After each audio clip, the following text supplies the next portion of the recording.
iyo bavuga itorero ni ecclesia ni jambo rivuga ecclesia ni itorero ry'ihuriro apana roko church, ni itorero ritari idini, ni itorero Kristo yaje kongera gufata. Muri aba bake rero batoranijwe ni bande, byagenda gute? Reka ngaruke kuri aka kantu. Yatubwiye ko idini n'itorero bitandukanye. Mu by'ukuri amadini ntawahakana ko yabaye menshi, yaniyongereye, kandi nta nubwo nshaka kuvuga ko idini ari ribi. Unyumve, nsanga ikibazo gihari gikomeye, turi kwubaka idini kuruta kubaka itorero. Hari icyo bazanyemo kigaragara nk'indamu, none icyo kintu kigaragara nk'indamu kigashaka gupfobya umurimo w'Imana. Turabashuhuje mu izina rya Yesu Kristo w'i Nazareti, mwebwe abakurikirana Mama Sharirene official. Mbese muri amahoro? Nizere ko muguwe neza kandi mukomeje kunogerwa na gahunda z'ibiganiro binyura kuri televiziyo ya Mama Sharirene official. Nizere ko muguwe neza. Rero turabakunda cyane, murabizi, kandi dukomeje kubashimira ko mukomeje gukurikirana ibiganiro byo kuri Mama Sharirene. Hanyuma rero turabashuhuje abari mu ntara zitandukanye z'u Rwanda, turabasuhuza abari mu bihugu by'abaturanyi, abari mu bihugu byo muri Afrika bitandukanye, abari muri Amerika y'Uruguru n'Yepfo, turabashuhuje mwese. Turabasuhuza n'abari muri Aziya. Imana ibahe umugisha. Uyu munsi rero nabakoreye mbese ni surprise, niko njya numva bize bajya bayivuga. Mwari mumaze igihe kinini mumbona njyenyine, ni ukubera impamvu zitandukanye. Ubundi ngengera abantu b'ishuti dukorana ibiganiro kandi bafite umwuka w'Imana ndetse bafite n'ubwenge bw'Imana, ntago ndi njyenyine. Rero ahangaha iburyo bwanjye ndi kumwe na Pastor Jado. Nubwo namuvuze ntago ari umushyitsi kuri Mama Sharirene official, ariko ntago aheruka. Ndumva rero yabasuhuza hanyuma akanabakira. Tuguhaye ikaze Pastor Jado kuri Mama Sharirene. Nanjye ndanezerewe, ndishimye kandi cyane kwisanga kuri Mama Sharirene official. Izina ry'Uwiteka rihabwe icyubahiro. Nkuko bivuze ntago ndi umushyitsi kuri yo. Twakomeje gukorana umurimo w'Imana. Izina ry'Uwiteka rihabwe icyubahiro. Rero ndi representative wa The Holy Israel Church, dukorera i Nyamirambo, ahubatse ibitaro bya Nyarugenge bifatanya n'urusengero. Murakoze, Imana iduhane umugisha. Na channel yiwanjye yitwa Nshobozwa Byose. Nshobozwa Byose. Ego. Hanyuma ibiganiro by'umugisha. Yesu aduhane umugisha. Imana umugisha. Ahangaha ibumoso turi kumwe na Pastor Faraswa. Nawe twagiye dukorana ibiganiro cyane, ntago twari duherukanye, ariko ubu twongeye kuboneka kubera impamvu. Nawe turakwakiriye kuri Mama Sharirene. Umeze neza? Imana ihabwe icyubahiro. Rero ibwire inshuti za Mama Sharirene, Imana iguhe umugisha. Murakoze, nishimiye ko wangiriye icyizere ukantumira, kandi nkisanga twanajyanishije. Hari icyo bivuze mu isi y'umwuka. Okay, so karagaciyemo, ariko amazina ni Habimana François, nkuko bivuze ndi umupasiteri. Muri iyi minsi hakaba hari ministry turi gukorana yitwa Good News, ikuvuga ubutumwa, ibarizwa mu gihugu cya Suède, Uganda na Congo, na hano rero bashaka kuba bahakora ntuza ishami. Imana iduhane umugisha. Amen. Hano rero hari umubyeyi, nkuko muri kumubona, ni umubyeyi wiyubashye kandi mukuru. Uyu mubyeyi rero ngewe umuntu nkunda muri iyi minsi atandukanye n'uzankunda mu minsi iri imbere. Ibi bihe ndimo n'ibyatambutse nibwo nyene abankunda, ariko mu minsi iri imbere ntago bizaba ari ngombwa, kuko bazaba babaye benshi cyane. Ubu rero umuntu uri kunkunda muri iyi minsi mbiha agaciro. Uyu mubyeyi rero ni umwe mu bantu bankunda, yarankunze abivuga no kuri kamera. ku buryo uba ubona yuko mbese yanarwana hageze umuntu mbese navuze ni rero reka mutumire nawe muri iki kiganiro, nawe turamwakiriye kandi turamwishimiye kandi turamukunda. murakoze cyane. Ngaho ibwire abakunzi ba Mama Sharirene. murakoze cyane. uyu munsi ndawishimiye kandi ndawunezerewe, kandi nshimiye Imana kuba unyakiriye. Mama Sharirene ndagukunda. Isi yose ibimenye kuko ndagukunda cyane, kuko nkunda umukozi w'Imana ukora umurimo w'Imana atishushanya. Ngewe nitwa Uwumukiza Jeanne, ndi evangeliste nsengera Restoration Church. Nanjye nkunda gutanga ibiganiro kuri YouTube by'umurimo w'Imana. Imana ibisigaye iduhana umugisha. Yego. Hanyuma rero mwabumvise abakozi b'Imana, nta kindi rero cyatumye tuza ahangaha. Twebwe twaje gukorera Imana, niyo misiyo.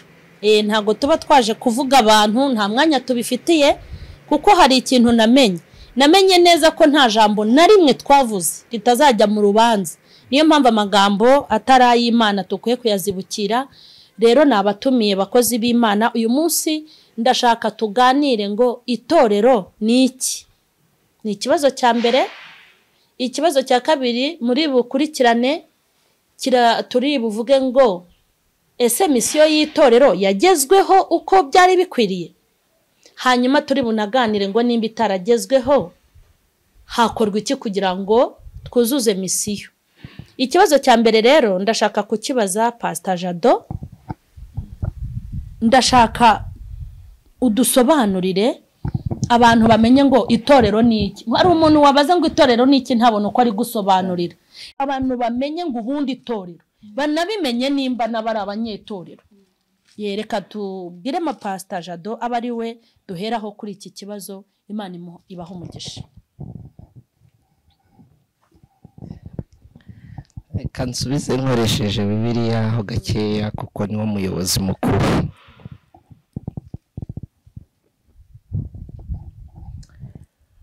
Ndasoma ubutumwa bwiza uko bwanditswe na Matayo, ndi busome igice cya 16. Ndi buhere wenda ku murongo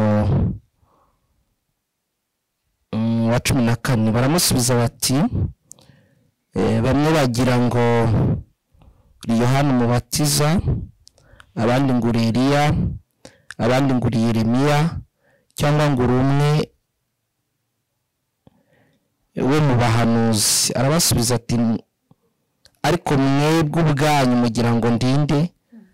Simoni Petero aramusubiza ati uri Kristo umwana w'Imana ihoraho.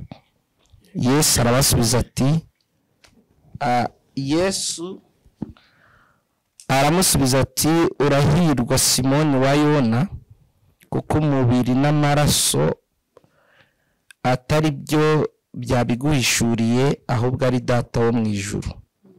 Nanjye ndakubwira nturi Petero, kandi nzubaka itorero.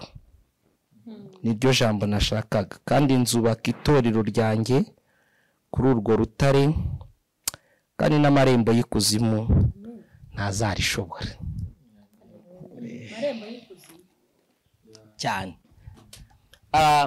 Impamvu mbanje gukoresha ayo magambo ni ukugira ngo abantu babanze bumve umushinga wa Kristo nyamukuru. Icyamuvanye mu ijuru yari ukubaka iryo torero uvuze, kubera yuko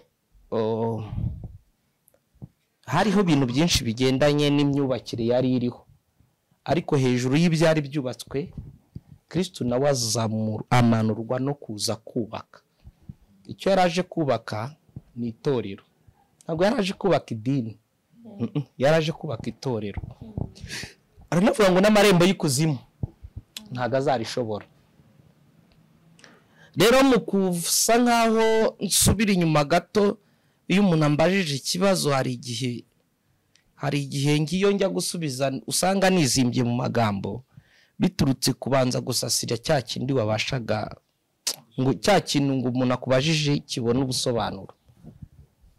Imana yaremye umuntu, imurema Satani ntiyabyishimira, imuvana mu ijuru iramwirukana.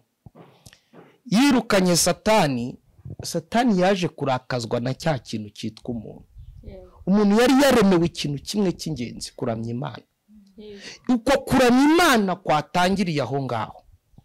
Icyo kintu nicyo cyonyine cyatumye satani atangira kurakara. Yamanukanye umujinya wose nk'uko ibyahishuwe 12 hatubwira. Ahangayikishijwe n'isi. Umwana w'umuntu yaremewe kuramya Imana. Satani amanutse yize umushinga wo kugira ngo umuntu ntazaramye Imana, ahubwo azaramye ibigirwamana. Niyo mpamvu nakavuze mbihereye inyuma ku bigendanye n'ibitekerezo bimuritse aricyo bita mu gihe cy'abani Nimurode nakagize ibyo musobanuraho, nkasobanura mu mateka y'Abanyegiputa, ariko yaje guhumekera mu bigendanye na Simiramusi na bani Nimurode. Ibyo ntago kubyinjiramo nabyinjiramo nonaha, ariko haje gutangizwa kubaka satani kubwo guhumekera muza amateka y'umunara w'Ibabeli kugira ngo wubakikwe. Wari umushinga wo kugira ngo hapfobye wa muntu Imana yaremeye kuyihimbaza, ahubwo asigare yihimbaza. Ni nayo mpamvu nimujya muri deep y'ibigendanye n'icyo bita framasonry cyangwa framaso, naho eliminati muvuga ni gatoya, ni agashami kavuka 1873 kwa Adamu. So rero icyo gihe umwana w'umuntu yahise atangirirwaho no gushaka kubaka. Iyo bavuze framason ni abubatsi bari bariho, hubatswe ibintu bishinzwe gusenya umugambi w'Imana, hubatswe ibintu bishinzwe gusenyura itorero, bishinzwe gusenyura wa muntu uri mu ishusho y'Imana. Imana ibona ko umushinga w'icyatumye irema umwana w'umuntu utari kugerwaho 100%, hatangira kwiga umushinga wo gucungura wa mwana w'umuntu. Kuva na mbere hari hasanzweho icyo nakonsidera nk'ubutatu, kuko habe muri piramide Egyptienne, habe i Babuloni habagaho ubutatu. Ubwo butatu bwari buri gusengwa icyo gihe, babumvishaga gusenga umwamikazi n'umusimbura we ari we mwana w'umwami. Ubwo butatu mu kubaho kw'icyo gihe ntabonye umwanya ngo nkige deep, niba ngombwa tuzagishakira ikindi gihe, no kugira ngo nsasire kugira ngo abantu bumve ngo itorero ni iki Kristo cyamuzinduye. Habayeho gusa nkaho umwana w'umuntu abaye kure y'Imana, higezaho ngo yicuza icyatumye irema umuntu, ariko ntiyamutakaza kubera ikintu cy'Imana umuntu afite. Kuko umuntu ntago ari physical appearance, ntago ari uyu mubiri. Umuntu aremerwa mu Itangiriro 1:26, igice cya 2 haremwe igitwara umuntu, hari créer na former, kuremwa k'umuntu ni mu gice cya 2:26. Igice cya 2 ho haremwe igitwara umuntu, ntago ariho haremwe umuntu, haremwe ikimutwara. Noneho rero satani yiga umushinga wo kugira ngo atandukanye umuntu n'Imana totari, abona ko agiye kuwugeraho nk'uko byari biri. Nibwo ku rutonde hizwe umushinga wo kongera gucungura umuntu. Yohana ari kurira, yabonaga ikiremwa muntu cyabuze umucunguzi. Ndi kuvuga ubwo mu byahishuriwe Yohana 5. Yohana ari kurira, yari kurizwa nuko ngo mwiyereko yabonye, abona no mu bizima n'impande zose. Simbonye umwanya wo gusobanura kuri izo ngingo ngo nazo nzige deep, ariko habura uwacungura umuntu. Ngari kabona intare yo mu muryango wa Yuda ari we Kristo, ngahangara icyo gitabo ngakibumbure. Cyari igitabo gisobanurwa umuntu waretse Imana, wataye Imana, wajugunye Imana, uburyo azongera kugaruka mu kubaho kw'Imana. Rero ibyo bitangiye bivutse, ntabwo satani yacitse intege, nigeze numva muri topic zikomeza, ariko Kristo niwe wenyine wemeye kuza kugira ngo yongere gutangira itorero. Iyo bavuga itorero ni ecclesia, ni jambo rivuga ecclesia, ni itorero ry'ihuriro apana roko church, ni itorero ritari idini, ni itorero Kristo yaje kongera gufata itorero kugira ngo arisubize Kristo, itorero rikorere Kristo, itorero ngo represente Kristo, itorero ngo ryerekane Imana. Urwa mbere rwa Petero 2:9 ngo ariko mwebweho muri shanga na ronse ndivana mu mwijima njinjiza mu mucyo w'isanzure, mwebwe muri abantu navanye mu bandi, muri abantu natoranyije mu bandi. Uwo niwo wari umushinga mukuru wa Kristo, kongera kuza gufata abantu bamwe babasha. Niyo mpamvu birivuga ngo icyakora bamwemeye bose bakizera izina rye yabahaye ubushobozi bwo kuba abana b'Imana. Rero aho nicyo misiyo Petero yongeye kuza kubazaho. Yesu yarabaje ngo ariko ubundi abana b'abantu bagira ngo ndinde, ngo bagenda basubiza ibitandukanye. Arangije aza kumubwira ngo uri Kristo, haleluya, umwana w'Imana. Aramubwira ngo urahiriwe Petero, ngo ariko ibyo bintu uvuze ngo ntago ari inyama n'amaraso, ngo kuko kimwe mu bintu nzi cyanzinduye, nsubaka, naje kubaka itorero ryanjye. Nta kindi cyazanye Kristo ni ukubaka. Hari inyubakire ya framasoneri nabonye umwanya wo gusobanura. Kristo aza kubaka institution igomba kumwitirirwa, ikintu kigomba kumugaragaza, ikintu kigomba kumupresenta, ambasaderi. Aza kubaka ikigaragaza uko ijuru ribaho.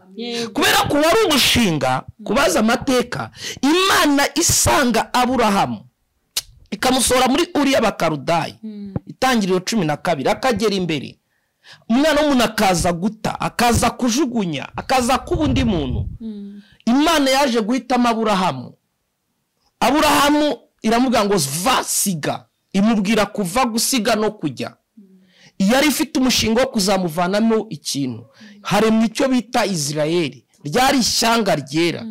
Imana ifite umushinga yo kugira ngo ubuzima bwabo bugaragaze icyo batemera, bugaragaze Imana, imibereho yabo itere abandi ngo bajye babareberaho. Ntibagiraga umwami, bagiraga abatambyi n'igicaniro, ariko ubuzima bwabo ngo bubashe icyo kintu bagenda batatira ubwabo baratandukana. Ariko umushinga w'Imana yashakaga institution, yashakaga ikintu kiyitirirwa. Icyo kintu rero nicyo cyazanye Kristo, aravuga ngo nzubaka itorero. Ariko arangije mvunaguye yaje gushyiraho uko rigomba kuba ryubakitse, no kugeza kuri uno munsi aho bigoraniye ntago riri kubaka uko bose ashaka ko ryubakwa. Nicyo nabivugaho mu magambo make. Pastor Jado arakoze, nabyumvise nyine, kandi abantu mujya mwumva ibi bintu kuko ni ibintu by'ingenzi, kuko muzahura n'abandi bababwira ibindi bitandukanye n'ibyo muri kumva. Niyo mpamvu tuba twazanye izi deba zimeze gutya kugira ngo abantu murusheho kumenya. Hanyuma ndashaka kubaza ikindi kibazo cya kabiri, nka kibaza Pastor François. Ese amaze kudusobanurira itorero, atubwiyeho gato no kuri misiyo itorero rifite. Ariko se koko misiyo ubundi y'itorero uko Kristo yayiduhaye nuko byanditswe muri Bibiliya, urareba ugasanga yaragezweho nkuko bikwiriye? Yego. Imana ibahe umugisha mwese. Nkuko yabivuze, reka nse nkusubira inyuma kugira ngo noneho turebe nimba yaragezweho, turebe nuko ibintu bimeze ubu ngubu. Asobanuye itorero ko ryatangiye n'uwaritangije uwo ari we.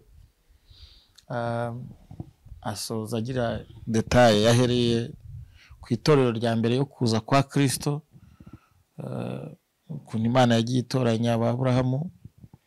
Hari amagambo 3 yakoresheje nshaka kugarukaho ari budufashe. Ijambo rivuga ngo va, siga, jya. Yego. Ni amagambo 3 afite ubusobanuro buremereye. Kare yanabivuze, yavuze ngo benshi barahamagawe, ariko muri abo bahamagawe hatoranywamo bakeya. Muri tuntuvokat paucherecto, muri abo bake rero batoranijwe ni bande? Byagenda gute? Reka ngaruka kuri aka kantu. yatubwiye ko idini n'itorero bitandukanye. Mu by'ukuri amadini ntawahakana ko yabaye menshi, yaniyongereye, kandi nta nubwo nshaka kuvuga ko idini ari ribi, unyumve, ariko hari bimwe bikorerwa mu idini Imana itemera, kuko na Yesu ubwe aje muri iyi si yasengeye mu idini. Muzi ko bwa mbere avuga ubutumwa yabuvugiye mu idini, avuga ngo umwuka w'Uwiteka Imana uri kuri nge, naryo jambo yasomye riri muri Yesaya 6:1, nicyo kituma yantumye kubwiriza abantu ubutumwa bwiza.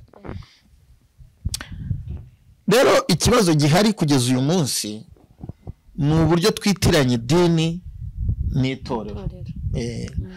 Idini ntago harebwa nimba abantu bagenda nk'uko Kristo abishaka.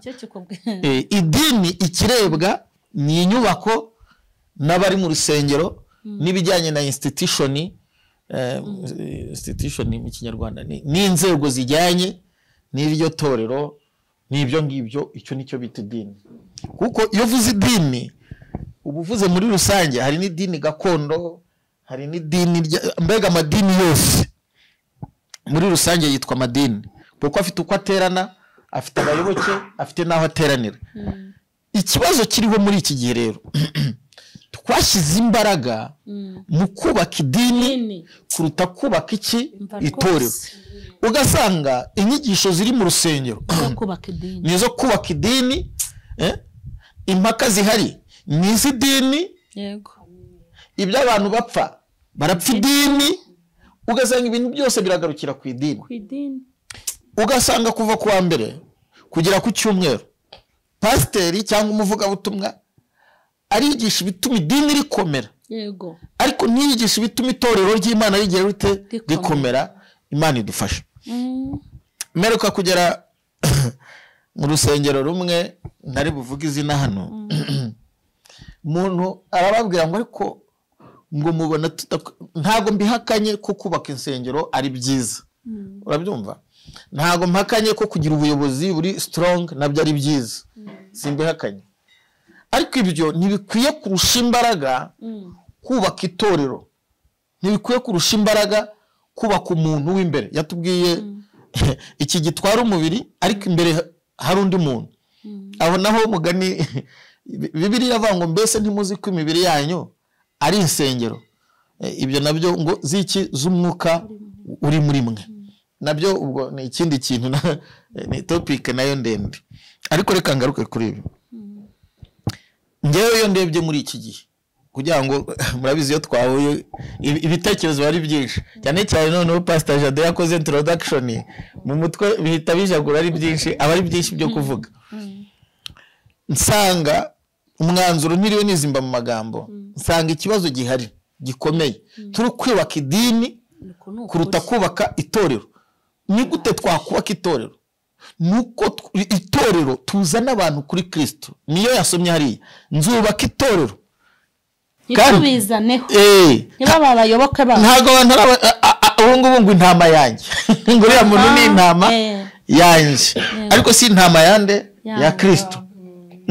Ni ikibazo abantu turashaka kubagira intama zacu kuruta kubagira intama zande za Kristo. Ikibazo rero aho kiri, twubatse idini cyane kuruta kubaka itorero ry'Imana, kuruta kuzana abantu kuri Kristo. Inyigisho zihari nizibwira abantu turashaka kubaka za katedrali, turashaka kubaka, simbihakanye si bibi, ariko se mu by'ukuri byakagize pourcentage zabyo ndetse zitari nini cyane kuruta ko twabanza kubaka itorero ry'Imana, twabanza ko abantu bubaka ku rufatiro rwa Kristo, abantu bashinga imizi muri Kristo.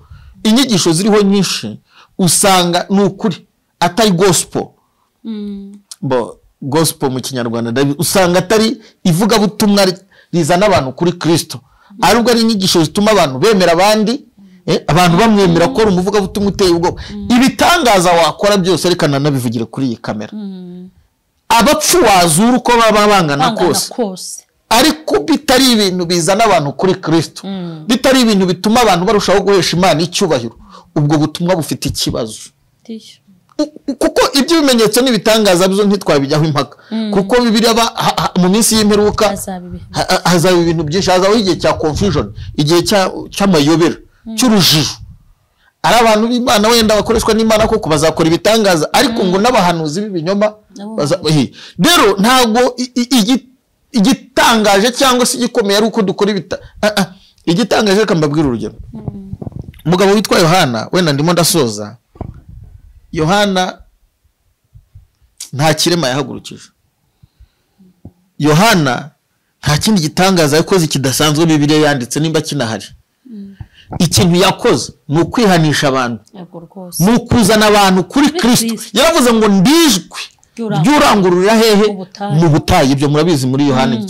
Urumva, ndijwe ry'urangururira hehe mu butayu. Yesu avuga kuri Yohana yaravuze ngo mu bazawe n'umugore haba mu babanje n'abazaza ntawe uzaruta nde Yohana. Kubera iki? Yabanjije Kristo gutegura inzira za Kristo. Misiyo dufite yabaye muri misiyo yo gutegura. Dufite misiyo yo gutegura kugaruka kwa Yesu Kristo. Mana ishimwe. Ndumva ari cyo navuga. Yesu aduhana umugisha. Imana ni umugisha. Imana ni umugisha cyane. Mwumvisemo ibintu bibiri by'ingenzi. Ikintu ariko gikomeye kirimo ibintu byinshi. Twigishije abantu idini, ariko ntitwigisha abantu ibyitorero. Kandi irindi kosa twakoze, twabwirije ubutumwa bwo kwireherezaho abantu turabikururira, ariko ntitwabakururira Kristo. Burya ni nayo mpamvu abantu batazi kwisengera ngo bibwirire Imana, ahubwo bumva ko bagomba gusubizwa kuko basengewe n'abantu gusa. Kandi gusengerwa abantu bakwiye kuza ari abaterankunga bacu, ariko ntago bakwiye kuza ari ba representa bacu ku Mana, kuko umwenda wari ukingirije ahera watabutsemo kabiri, maze buri wese yigererayo. Ibi bintu mu bitega amatwi mu byumve, kuba misiyo twahawe inaha, tugakurwa mu businzi, tugakurwa mu busambanyi, tugakorerwa bya bindi twakorewe, bya bindi abavuye mu mahembe y'iwabo n'abavuye mu gucuragura kw'iwabo, abari baratanzweho ibitambo mwarabaye abagirwa ba nyabingi, Imana ikababatura mu bubata bw'ibyaha, ikabeza ikabatunganya, ikabagira icyaremwe gishya, ikabazana ku bwa misiyo, ikabarokora gupfa, ikabazana ku bwa misiyo, ikabagira abazima, ikabazana ku bwa misiyo, ikabatera mu bikari by'Uwiteka, ikabazana ku bwa misiyo, ikabanganyaho amahage. Imana ikabaha misiyo, ikabaha n'impamba ya misiyo, ikata siribo, ikahabaha amacumbi ya misiyo, ikabaha n'ibizabafasha muri misiyo. Mwarangiza mugakata. Mwahawe misiyo, muhabwa impamba za misiyo, muhabwa amacumbi, muhabwa ibizabafasha muri misiyo, murangije murakwepa. Ni ikibazo gikomeye bakozi b'Imana. Abantu babyumve ibi bintu. Imana niza kureba ko misiyo yayo inaha twayikoze neza, bamwe bazagwa muri Impaka, bazagira ibibazo bikomeye. Imana ibahe umugisha cyane. Ndimo kugenda mfashwa. Hanyuma navuga ngo ikindi kibazo gikurikiyeho ndashaka kukibaza mama wacu.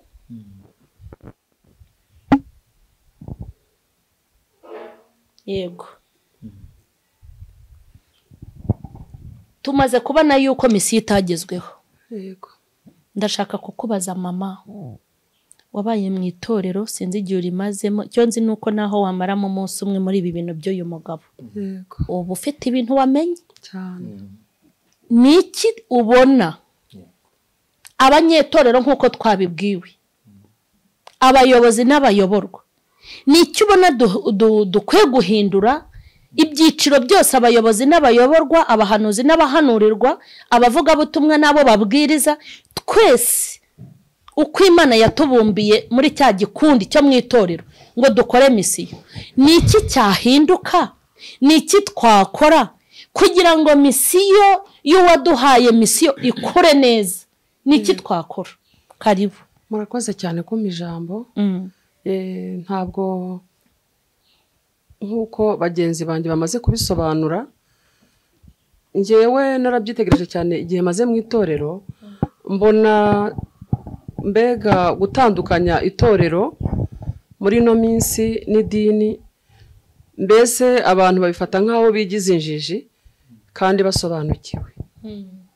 Kuko ikigaragara bigaragara ko basa naho badasobanukiwe kubona itorero n'idini, kuko baravanze cyane.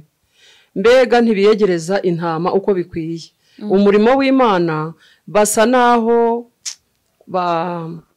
abantu barushijeho gukunda isi cyane. Mbega ukabona mu nzira barimo ntabwo bafite misiyo. Ni ukuvuga ngo misiyo basa naho bayipfobeje. Barayipfobeje kuko niyo biyegereje abo bagomba kubwira nk'intama, ntabwo ubusobanuro bw'ubuhanuzi babusobanura uko bugomba gusobanurwa. Wumva ari ukuvanga, ari ugusa no kwikururira ibyerekeranye n'indamu zabo. Ubwo rero ni ikigaragara ko misiyo twahamagariwe, mbega abantu bayigiramo nk'aho bashyiramo ubujiji, kandi nta bujiji burimo, ahubwo hari icyo bazanyemo kigaragara nk'indamu. None icyo kintu kigaragara nk'indamu kigashaka gupfobya umurimo w'Imana. Kuko ibigaragara uko gupfobya umurimo w'Imana no kudasobanura neza misiyo yabazanye, ubona ko n'intama kenshi zirimo gucika intege. Zicika intege kandi zibitewe na babandi tuvuga ko ari abakozi b'Imana.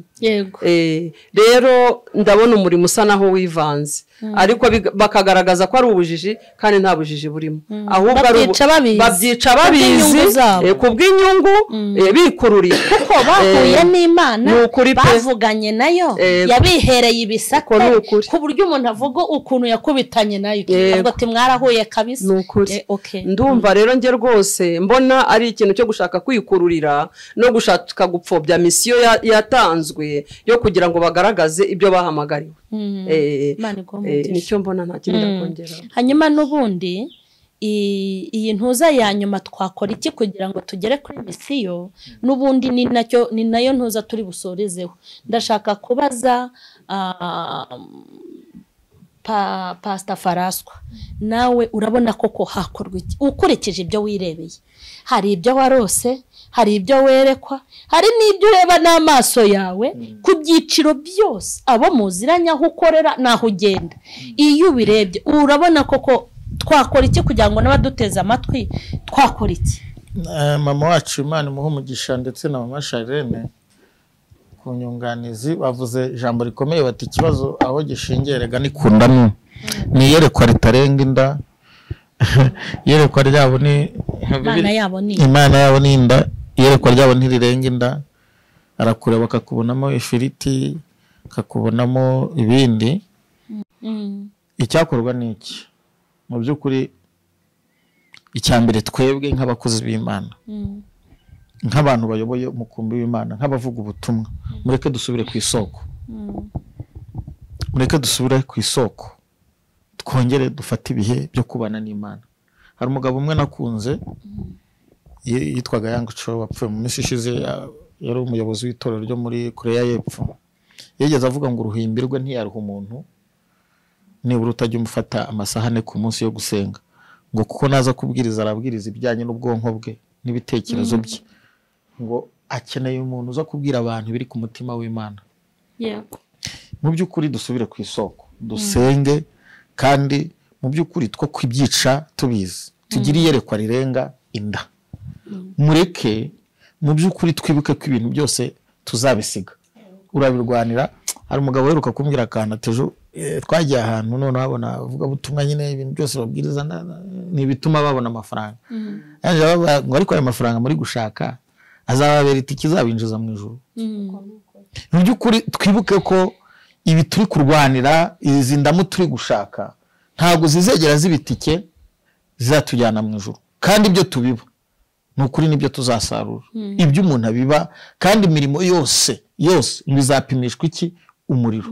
Imyiza ngo irushaho gushashagirana nka zahabu, ngo yindi itari myiza izashya nk'ibikenyeri. Dusubire ku isoko, ndababwije ukuri, Yesu ahemba neza ntiyambura, udashyizemo za tekinike, utiriwe ubeshya abantu, ugize iyerekwa rirenze inda, ni ukuri Imana yakugirira neza. Si ubwa mbere tubonye Imana igirira neza abantu, si n'ubwa kabiri, ndetse doreye ku makuru y'abakera kugerana n'uyu munsi, ibiganza bya Yesu biracyakora ibitangaza.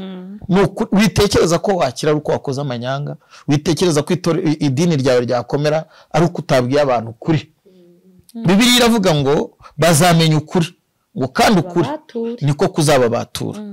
Imana ndasenze cyane ndi kuri iyi kamera ngo yongere imurikishirize mu maso hayo abakozi b'Imana bamenye iki, bongere bamenye ukuri, bavuga ukuri, bakore mu kuri. Kandi Imana iha ukuri n'abayoborwa cyangwa se abakristo, abo twita intama, Imana ibamurikishirize mu maso hayo, bamenye ko Yesu ari we nzira, ukuri n'ubugingo, ko ntawe ujya kwa data atari ugize gute umujyanye.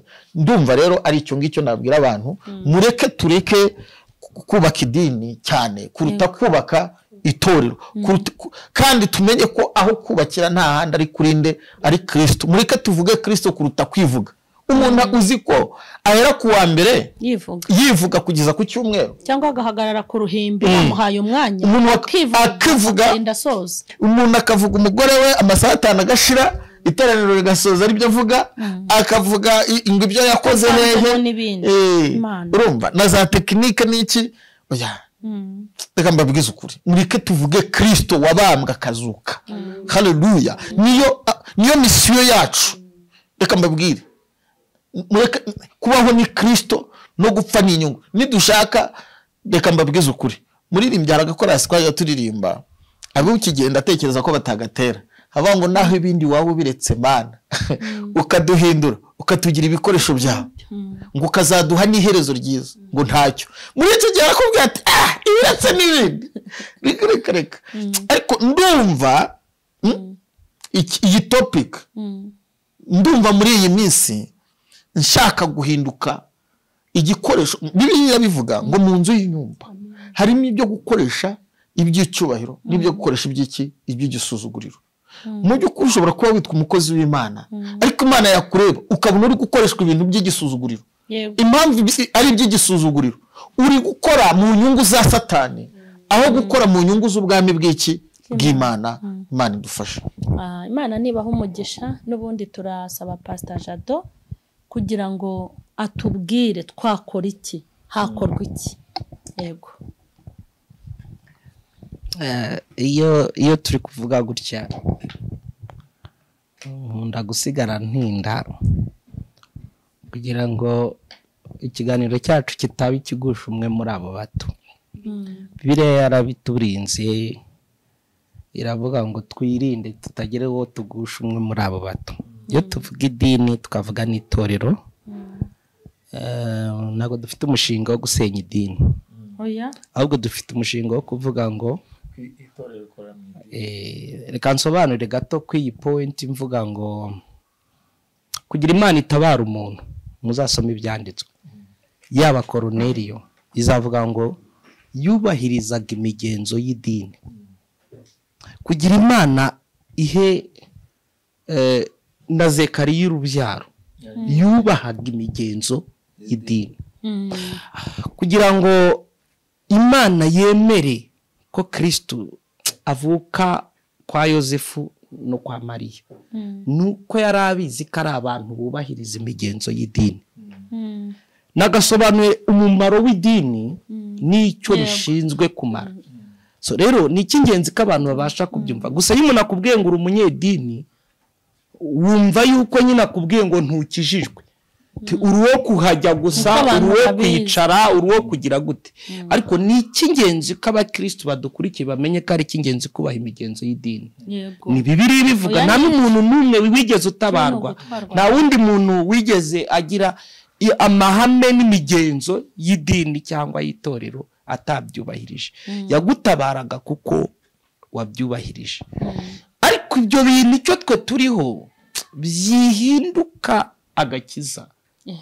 Ahubwo menya ko ari bimwe mu byate byikuvana ku kumenya ko uri umwana w'Imana ngo wapurika imigenzo ariko agakiza ugasige. Yego. Oya, ahubwo ibyo twari dushatse kugira ngo abantu bumve ukuri gutabarwa watabarwaga kuko wubahirije imigenzo y'idini. Gusa biturutse ku bitekerezo biriho uno munsi y'umuntu akubwiye ngo uri umunyedini, kandi n'umwana nanone tubibutse wakuriye mu idini ntago ameze nk'umwana wakuriye hanze.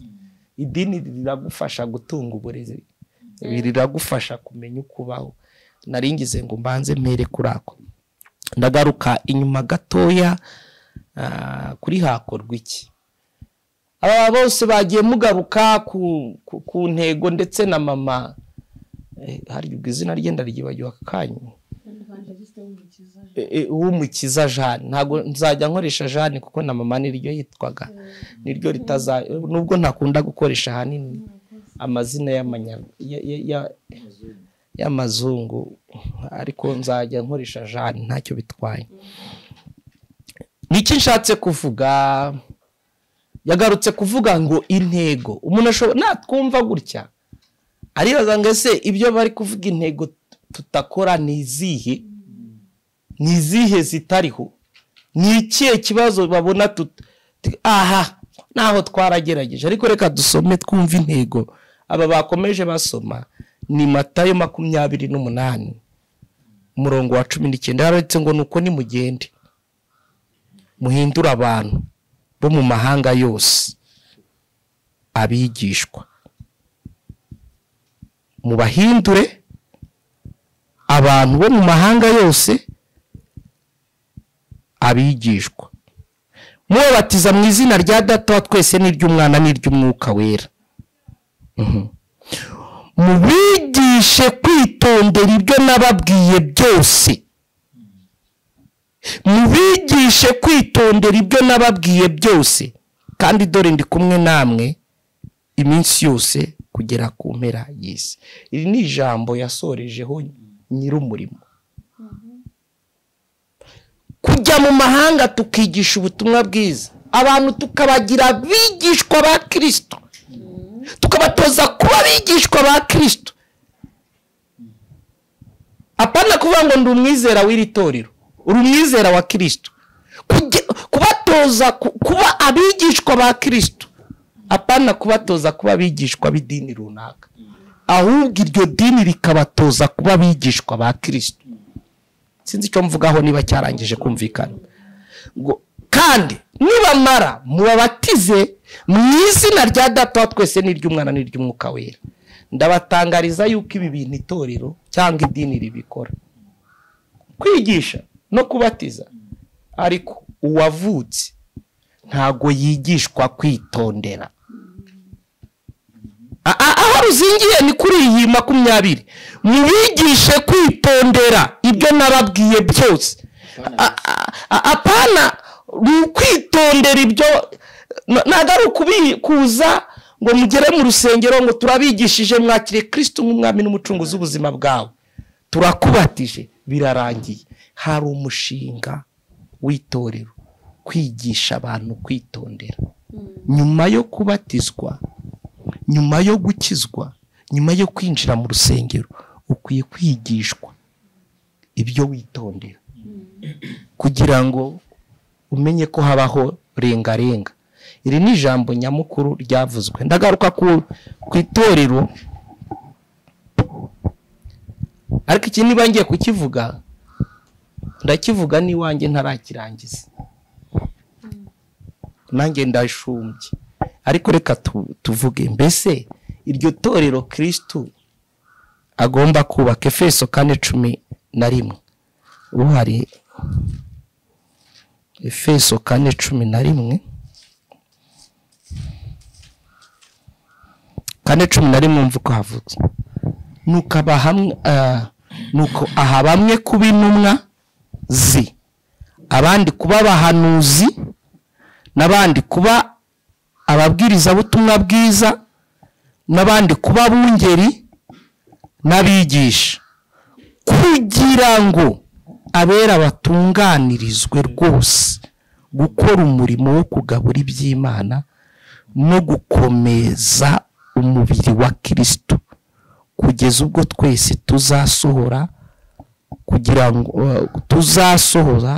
kugira ubumwe bwo kwizera no kumenya umwana w'Imana, kandi kugeza ubwo tuzasohora kuba abantu bashyitse bageze ku rugero rushyitse rw'igihagararo cya Kristo. Ntabwo itorero rizigera, reka n'ubu mbisubiremo, ritamenye role ya Mwuka Wera kuri iki gikorwa. Ngo Kristo aje kubaka itorero, aha bamwe kuba intumwa, aha abandi kuba abahanuzi, aha abandi kuba abigisha, aha abandi kuba abavugabutumwa, kugira ngo itorero rye guhungabana, abigishwa babe ku kigero cy'igihagararo cya Kristo. None ndababaza mwebwe wenda twicaranye n'abankurikiye, Eglise y'Iwanyu iherutse kugira uwibona nk'umuhanuzi ngo imwimike?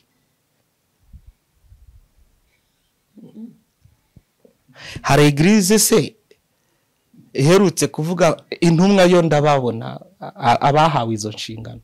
None hari iherutse kwimika nk'umuhanuzi? None se Mwuka Wera ntabikora? Nese ubwo turi ku bintu yavuze. Iyo bamwe kuba intumwa, abandi kuba abahanuzi, nibabireka nyine Mwuka Wera aragumya byikorere. Abandi kuba abahanuzi, umuhanuzi nka ministeri, kuko umuhanuzi ubwe hari n'igihe mbona abahanuzi bamwe na bamwe bashaka kwiyorohereza. Umuhanuzi ubwe, ikimugira umuhanuzi si uko yahanuye, ubwe ni ubuhanuzi. Kuko bakubise amaso bita Samweli, babaga babizi ko azanywe n'icyiza cyangwa ikibi. Kuko umuhanuzi ubwe ni ubuhanuzi. Ntabwo umuhanuzi ndi kuvuga ufite impano y'ubuhanuzi turi bubyine gutya agafatwa. Oya, umuhanuzi ubwe ntabwo bamushitura. Ntabwo ari uwo muri bushiture, ntabwo ari uwo muri bugire gute. Ni umuhanuzi nka ministeri. Umuhanuzi rero ninde wabitubujije? Igira bamwe kuba intumwa, abandi kuba abahanuzi, abandi kuba abigisha, abandi kuba abavugabutumwa, abandi abashumba. Ninde watubwiye yuko Kristo ajya kubaka itorero umuvugabutumwa yari umwana w'umupasiteri cyangwa mwene wabo? Oya, si icyo mvuze. Munyumva icyo mvuze. Ni umurimo Mwuka Wera yarashinzwe gukora. Ntabwo ari umurimo wacu, ni umurimo wa Mwuka Wera. Ariko ntabwo umuvugabutumwa ari umwana w'umupasiteri, ahubwo bafite umurimo utandukanye. Icyakoza pasiteri yongere arere, arafite umuhamagaro wa kibyeyi. Ariko umuvugabutumwa nka Jeni waryoshye, tumusukaho amavuta akaba pasiteri. Ibyo bintu ntibikiri bya Kristo. Ahubwo niba Imana ikubwiye umurimo we n'uyu, nibwo byakabaye. Ni nayo mpamvu hari ibintu tuzikanga twakoze bitandukanye na nyiri umurimo. Aka ni akazi ka Mwuka Wera. Nk'ubu reka nguhe urugero. François, wenda abantu bashobora kunyumva ukundi, subona igihe maranye na François ni umuhanuzi nka ministeri, ariko ni pasiteri. Ariko ntacyo bitwaye, ntabwo narinje kugusenya. Nge ndavuga uko niko byubakitse. Ariko ndi gushaka kuvuga, iyo bavuze ngo ni umuhanuzi, umuntu ni umuhanuzi. Hari umuhanuzi nka ministeri no kugira impano y'ubuhanuzi. Nshobora kuvuga Igifaransa, ariko sindi Umufaransa. Abavuga Ikinyarwanda bose si Abanyarwanda. Umwuka wahanze kuri Sawuli arahanura, ntabwo Sawuli ari umuhanuzi. Rero dutandukanye n'ivuga umuhanuzi ufite impano yo guhanura n'umuhanuzi nk'umurimo. Aha bari kubivuga nk'umurimo. Noneho rero uwahanzweho, uwagize iyo mpano bitandukanye n'umuhanuzi nka ministeri. Kuko nitugaruka mu gitabo urwambe rw'Abakorinto 12 guhera kuri 28 babyerekana nka institution kandi wabaga afite uwo mumaro w'ubuhanuzi. Niyo mpamvu Imana yangaga ko babana n'abantu kugira batabakorompa, kugira batabangiza, yabashituzaga ahantu habonyine kugira ngo babe intermediary hagati y'Imana n'abantu. Rero ndashaka kuvuga umuhanuzi nka ministeri tubitandukanye no kugira impano y'ubuhanuzi. Soza rero mvuge ngo nimwe mu byo dushinzwe no gukora ni ukubaka ikintu nka boss uko agishaka. Yego. Tutaracyubaka nka boss uko agishaka, ntago uyu mwigishwa ngazaba ku gihagararo cya Kristo. Kubera ko nge pasteri mama Sharirene nka evangeliste yahageze, hari igihe ngira ibyo shaka yuko ankorera nk'umuvugabutumwa, kandi rore y'umuvugabutumwa irahari. Uko umuvugabutumwa yigisha, impamvu bimeze gutya nubwo nabonye umwanya wo kubisobanura, ntabwo umuvugabutumwa yigisha nka pasteri nubwo mwe mutabizi, nta nubwo umuvugabutumwa avuga nk'umuhanuzi, nta nubwo buri wese afite iki kintu iyo gihawe Imana irakikurindira. Noneho fatora umuntu waryoshye mwivugabutumwa ukamugira pasteri, arabasambanya, baramugeraho bamubwira uti umugabo naheruka kumpindukirira, sawa, arabyikemurira. Kubera iki? Ntago yarara asengera intama. Umuvugabutumwa yareba filime yarangiza akabwiriza, ikavamo ibyigisho bihindura ubuzima bw'abantu. Ari filime yarebye. Pasteri ntabwo bimusaba kuba ari umuhanuzi, nuko ubu byapfuye. Ubu nabuze noneho eglise ishumbwe n'utari umuhanuzi. Ariko ubundi eglise kuba pasteri ntibigusaba kuba umuhanuzi. Imana imwe y'ubwenge yo kutujira, ukatujera uko tumeze gutya, ukamenya uko utwara na bamwe bagenda buhoro n'abagira gutya. Ariko umuntu arahuruduka gutya nitumwereze icyo akwiye kuba cyo. Bimwe mu byo tunasaba nawe udukuzikiye nujya kugira icyo ubasha kugira, saba Imana umacingane n'ahantu hawe, apana kubivuga kuko ngo nabikunze. Ushobora gukunda ikintu cyo kikakubenga. La musique tena de combinaison d'une manière agréable. Ikintu wanagikunda cyo kikakubenga. Ariko mushumba ukiraho reka gatoya cyangwa wigumenye gato turakomeza. Twari turimo tumeze nk'abafata umwanzuro kandi wanafashwe, ariko tugeze kukubakika kw'itorero mu bundi buryo. Uravuze uti bamwe ibashyiraho kuba intumwa. Ubu umuntu wese gira ngo abantu bumve ko yakomeye ahita yita apotre. Mwabigize administrative. Ntabwo ubundi rega ibi bintu mu byumve. Nubwo Bibiliya yongera kugaruka kuri bano bantu batatu, nari kwerekana aho ibasa kugaruka ku ntumwa no ku muhanuzi no ku intumwa ishinzwe. Intumwa ishinzwe buri impano yose Imana iguhaye ifite umumaro wo kukugeza aho wowe utekereza, wayisobanuriwe ukamenyera role yayo. Buri impano yose Bibiliya yegira bivuga mu rwambe rw'Abakorinto 14 ngo twifuze impano y'ubuhanuzi. Ako ntiyavuze ngo wifuze kuba umuhanuzi, ifuze iyo mpano. Kuko hari kuba umuhanuzi no gutunga iyo mpano ngo kandi wayisaba. Ariko ndagira ngo abantu bagere ku kintu cyo nari nshatse kuvugaho ni kimwe. Bibiliya yegira avuga ngo mbere intumwa, ngo kabiri umuhanuzi giki. Ariko aha nusoma muri Efeso ni umurimo wa Mwuka Wera. Ntabwo tugomba kugira administrative. Noneho rero itorero ryarinjiriwe, benseramo n'ibindi bintu bitari iki Bibiliya byari byo muri Asiya by'Abaroma. Ntabwo ngiye kubisenyera hano bitabo bimwe by'idini nyine dushyiramo bitandukanye. Noneho unashaka ahantu uri bubisome ukabura. Wamba bano ugasoma muri Matayo 4:18 kugeza kuri 22. Kumva ko Yesu ategeze atuma abantu iby'indamu zabo yabatumye ko bazaba abarobyi b'abantu. akiri kuhasoma akiri kuhashaka reka mvuga aka kantu reka hasome kane kangahe 4:18 reka mbanze mvuga aka kantu nkorotire n'iki nendaga kuvuga kuri ibyo bijyanye n'uko wari uri kuvuga bamwe kuba intumwa abandi abahanuzi n'abapasita n'abandi n'ababwirizabutumwa ikibazo gihari umuntu umwe arashaka kubyiyitirira bikabibye kubera indamu kuri cya kintu ugiye gusoma hariya urumva kenshi ntugira ngo intambara ihari hari umuntu numvishije mu minsi ishize ntago muvuze izina aravuga ngo njyewe natumiye abantu ngo ntago ari babavugabutumwa kuri za YouTube ngo mukunda cyane kandi ari abanyabyaha urumva ikintu kindi kirimo harimo umwuka ibyo bavugaga by'indamo ariko harimo n'umwuka wo kutemerana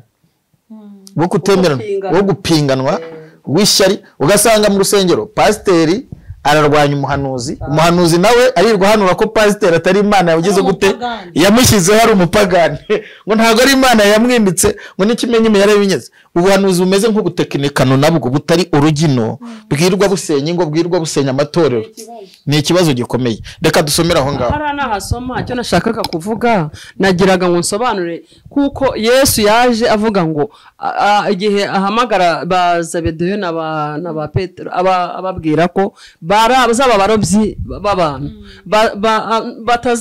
bazaba abarobyi b'abantu batazigera ibikorwa byabo bakoraga bati inshundura barakurikira kubw'umurimo w'Imana inshundura barazisiga hasome 4:18 haratubwiye ngo agenda uruhande rw'inyanja y'i Galilaya abona abavandimwe babiri Simoni witwaga Petero na Andereya mwene se barobeshaga urushundura mu nyanja kuko bari abarobyi arababwira ati nimunkurikire nzabagira abarobyi b'abantu uwo mwanya basiga inshundura baramukurikira usobanurira abo bantu bahumva basize ibyabo basiga ibibatunga bakurikira Yesu ariko ubu turakurikira indamu zacu amamodoka amazu ibyose Yesu arabitanga twamuhagazeho neza twakiranutse ahubwo nidusaba umwuka wera fasha unsobanura aho hantu twaba tugarutse inyuma na hahandi twigeze dusoma gukurikira Kristo ni ugusiga nibyo hamwe mwigeze muvuga ngo nituhajya dipu vasigajya ntabwo wagikurikira Kristo ngo ntugire ibyo usiga nibyo gukurikira Kristo ni ugusiga kumwakira ni ugusiga n'abantu hari ibyo bagombaga gusiga nibyo Eliya agica imbere ya Elisa kumujugunyira umwitero Elisa yasanze atari bumukurikire gutyo gusa byamusabye kubaga abaga ubutunzi abaga imasa yari afite ndaje ibi bintu by'Imana gukurikira ni ugusiga kandi Yohana Bibiliya irakubwira mubanze mushake ubwami bw'Imana no gukiranuka ibindi byose turabyongererwa mu magambo make kuri iri jambo uri kuvuga bigendanye no gusiga inshundura no gusiga business bari barimo bakazajya mu Imana ibasezeranya kubagira abarobyi b'abantu nari gusobanura wenda kuri deep bigendanye n'itorero ryo mbere uko ryakonsideraga ifi ntago twabyinjiramo none ariko mu magambo make icy'ingenzi umuntu akwiye kumenya gukurikira Kristo ni ugusiga kandi Kristo Petero agezemo hagati nongere gusa nkaho mbibutsa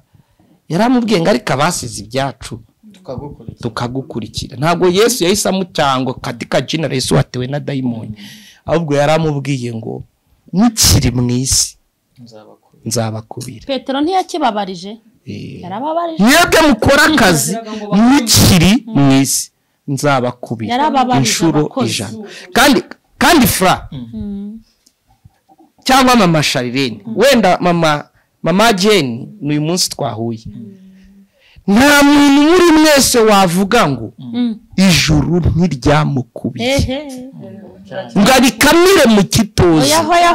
Haleluya. Nawe mbivuga gutyo, twacu twarakize duca ibintu, turanakena duca ibintu, twatwaye ibikombe bibiri, icy'ubukire n'icy'ubukene. Ibyo simbonye umwanya wo kubisobanura, ariko naciye ahantu haruhije.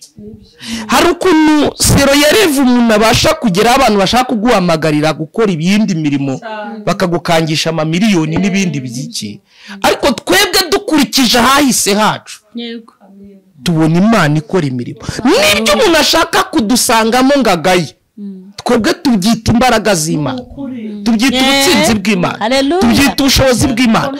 Turi muri iyi si tumenya ko twakubiwe. Bibiliya yavuze amagambo akomeye Ezekiyeli ari guhanura. Yaje kuvuga kuri 36:26 aravuga ngo nzabaha umutima mushya, mbakuremo mbahe n'umwuka mushya, mbakuremo umutima wa kera. Hari umutima mushya dukwiye gutunga, ubona ko Imana yakoze.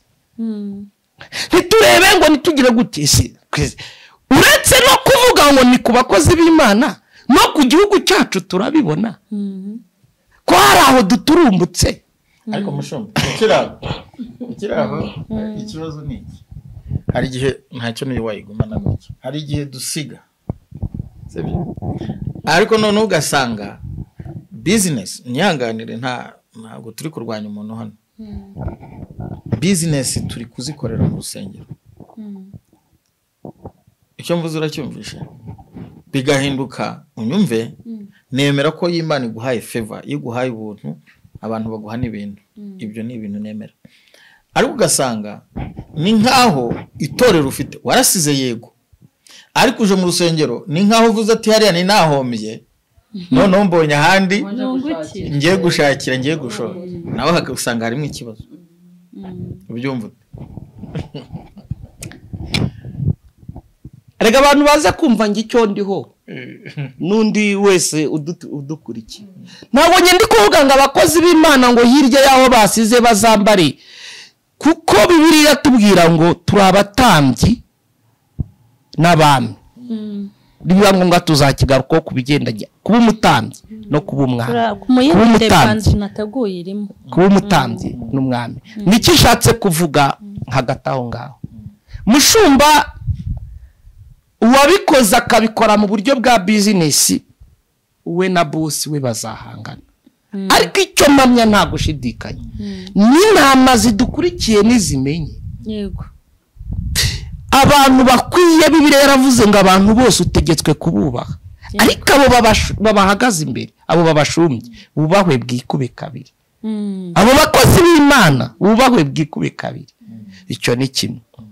Rero uwabashije kubikora mu buryo bwa business, uri kurwanirira ikintu ijuru ryakagukoreye, niba wabirwaniriye, niba wagize gute.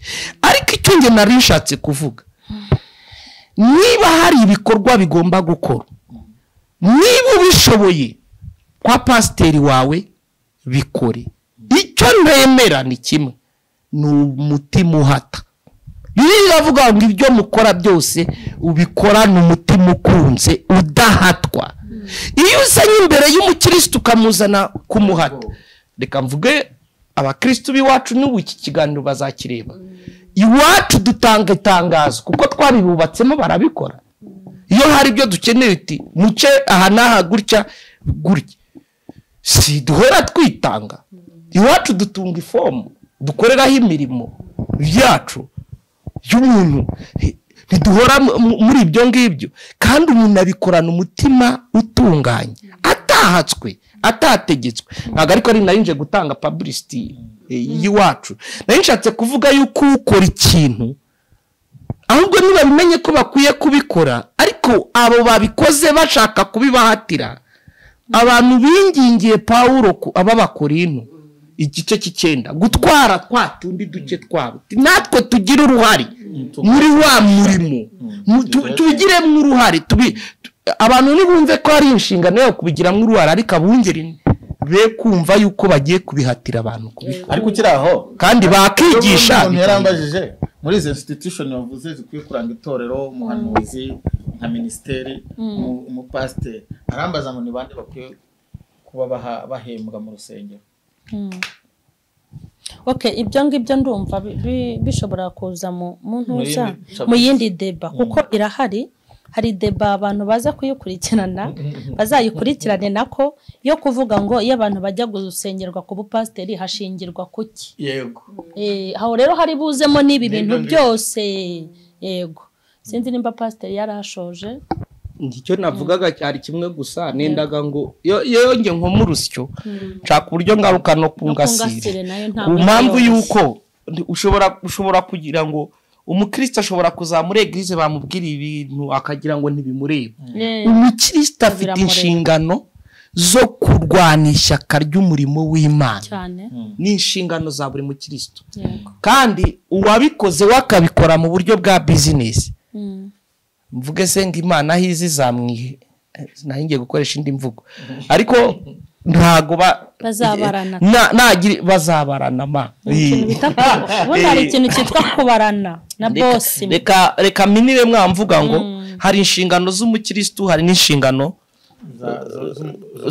z'umushumba kandi turi gukangurira umuntu kubaransinga kuba mukuri agakora ibintu anabiyobowe n'umwuka wera. Nk'ubu ngubu hari ukuntu umuntu usanga barafixije ibintu bimeze nk'iki gutya na gutya ariko ubiba byinshi asarura byinshi. Hari n'igihe ufixa ibyo bintu ukabuza wa wundi bagombaga gukora uko ateke. Tureke umuntu akore bigendanye n'umutima ukunze. Ni ikintu bibiri iremereza kwiyo ngingo.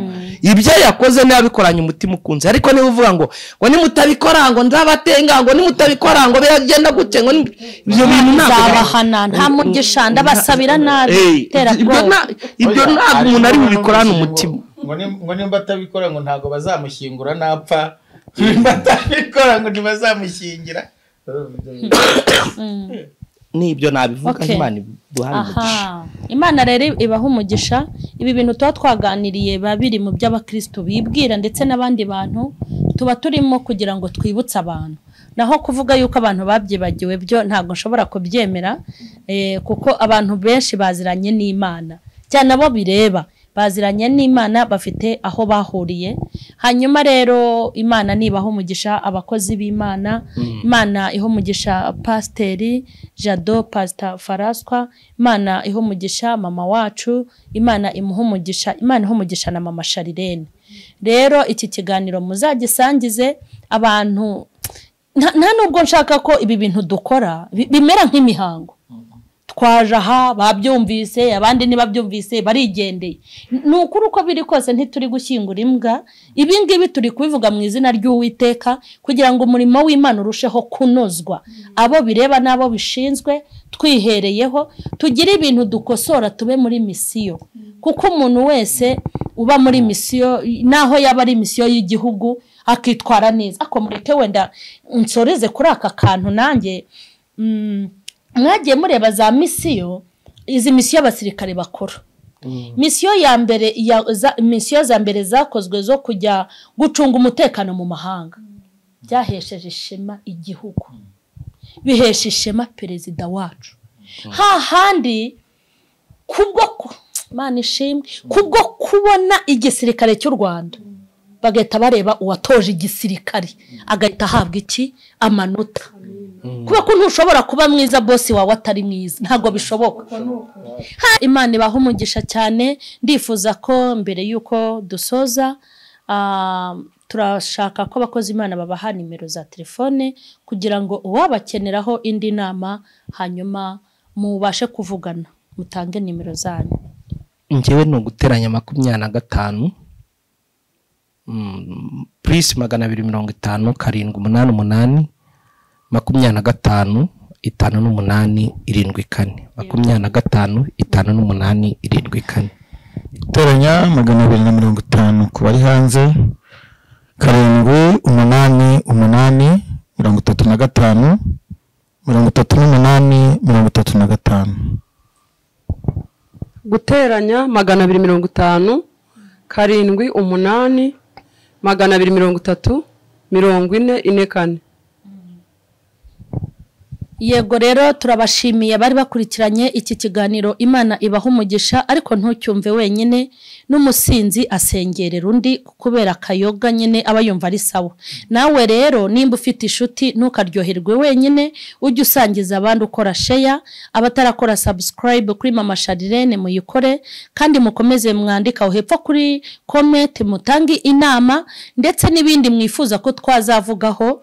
Bimwe bibayobera mujye mwandika mu bitubwire. Ikindi nuko abantu bafite ubuhamya butari ubuhimbano, mwazatwandikira kuri nimero muri bubonaho ngaho. Imana ibahe umugisha.